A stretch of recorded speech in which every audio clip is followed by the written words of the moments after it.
Bonjour tout le monde. C'est la troisième séance de réaction responsable de la libération d'énergie emmagasinée dans la matière organique au niveau cellulaire. Au cours de la dernière séance, nous avons terminé les trois phases de la respiration, à savoir la glycolyse, le cycle de Krebs et la phosphorylation oxydative et la réduction d'oxygène. Aujourd'hui, et dans cette séance, je vais vous publier le résumé général de ce premier chapitre qui comprend aussi la fermentation. L'autre voie que suit la cellule en milieu anaérobie pour extraire l'énergie, ainsi qu'une comparaison de rendement énergétique de la respiration et de la fermentation, ainsi que d'autres points très importants. Comme nous l'avons dit, après avoir vu les trois phases de la respiration, on peut connaître le bilan énergétique de cette voie. Chose facile que vous pouvez le faire, bien sûr en connaissant les réactions chimiques qui se passent au niveau de la glycolyse et le cycle de Krebs et leur aboutissement, voire le résumé, elle est très claire. Au cours de la glycolyse, par exemple, et à partir d'une molécule de glucose, on a, comme vous le savez, 2 ATP et 2 NADH2. Et sachant que cette dernière aboutit à la synthèse de 3 ATP, voire les réactions, avec son oxydation, on aura donc 6 ATP en plus.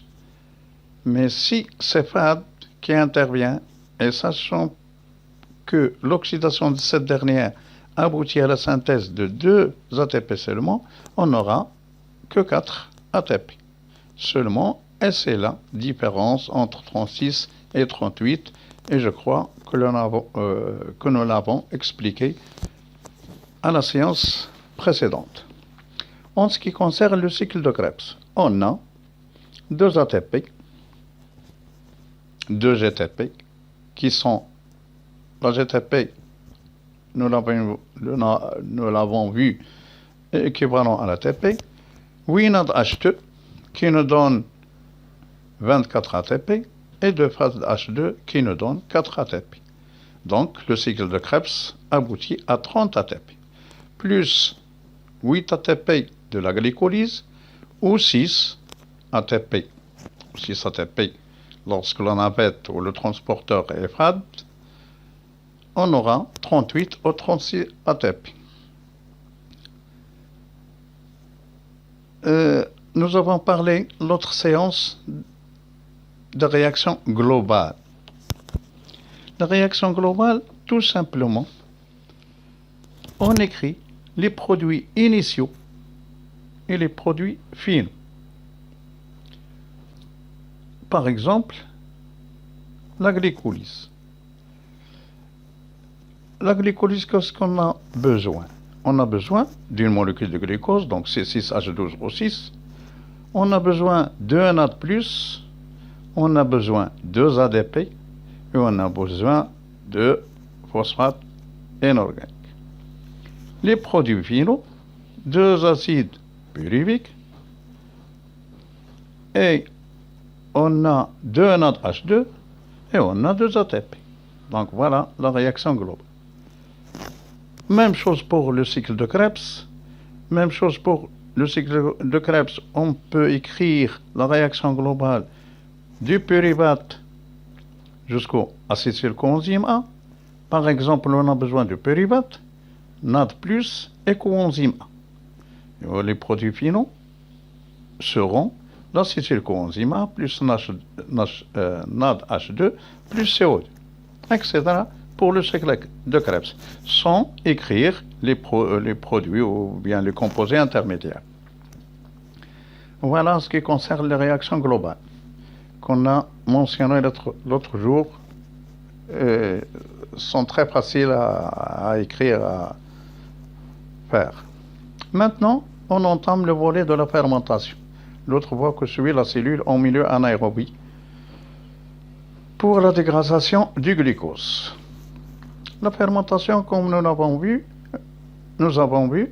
se passe au niveau du cystole et à l'oplasme de la cellule, et commence par la glycolyse qui produit le pyruvate d'acide pyruvique et 2 ATP ainsi que 2 NADH2. Au cours de la fermentation lactique, le pyruvate va subir une réduction. Il se transforme en acide lactique. Cette réduction est due à l'oxydation de NADH2 formée au cours de la glycolyse et qui donne NAD+, permettant également la régénération de NADH2 au cours de la glycose. C'est une chose cyclique et vous pouvez le constater dans les réactions de la fermentation dans le régime. Ce type de fermentation se passe dans les cellules musculaires et certaines bactéries. Au cours de la fermentation alcoolique, également, l'oxydation de NADH2 formée au cours de la glycolyse entraîne la réduction, mais aussi la décarboxylation du pyruvate. C'est la différence entre la fermentation lactique, qui se transforme en éthanol ou alcool éthylique. On l'appelle aussi alcool éthylique, avec libération de CO2. Et nous avons mentionné les réactions de la fermentation lactique et alcoolique dans le régime.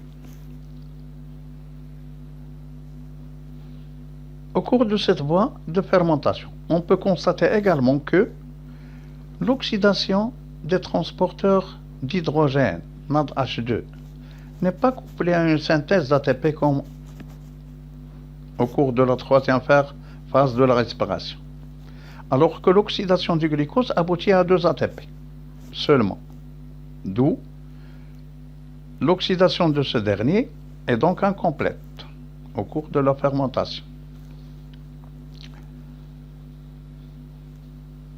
Et l'acide lactique et l'alcool, ce sont des molécules organiques qui restent encore très riches en énergie. En ce qui concerne le bilan énergétique,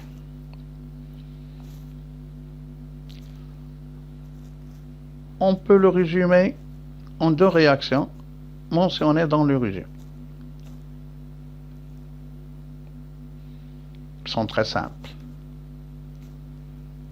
Concernant maintenant la comparaison du rendement énergétique de la respiration et de la fermentation. Les expériences ont mentionné que l'oxydation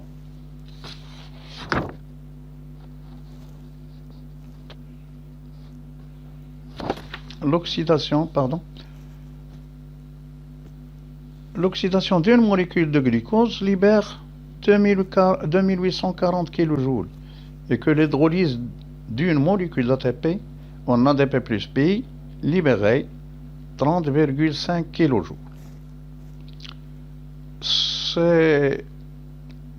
Ces mesures ne sont pas unanimes et donc on fait avec.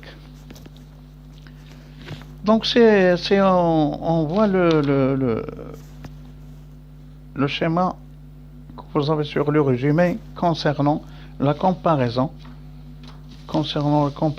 du rendement énergétique de la respiration et de la fermentation. On voit que à partir d'une molécule du glucose qui renferme 2840 kJ par la voie de la respiration, on aboutit à, supposons 36 ATP. Si on multiplie 36 par 30,5, on aura à peu près 1098, soi-disant 1100 kJ. Or, le glucose contient 2840 kJ. Donc la différence, c'est à peu près 1740 kJ.